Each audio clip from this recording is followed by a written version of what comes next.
Nagbili tayo ng ang sahog.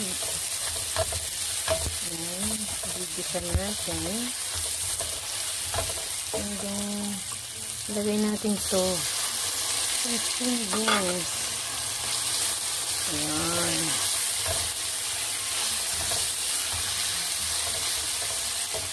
And then, ito na. Yung kalabasa. Kalabasa na masarap. Pampalinaw ng mata.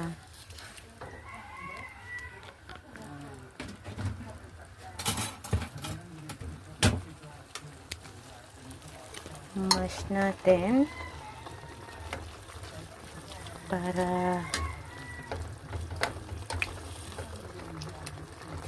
maganda yung kalalabasan.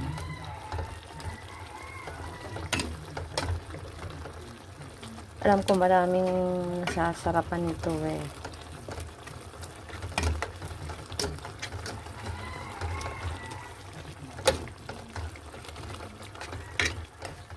Mamash natin ng maayos yung kalabasa.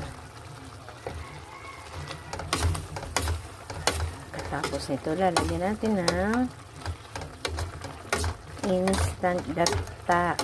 Wala akong kinayod na pang ano sa gata. Ng gata. Ng nyug. So, ano na lang tayo nag-provide ng instant gata. Para malinam-nam. Diba?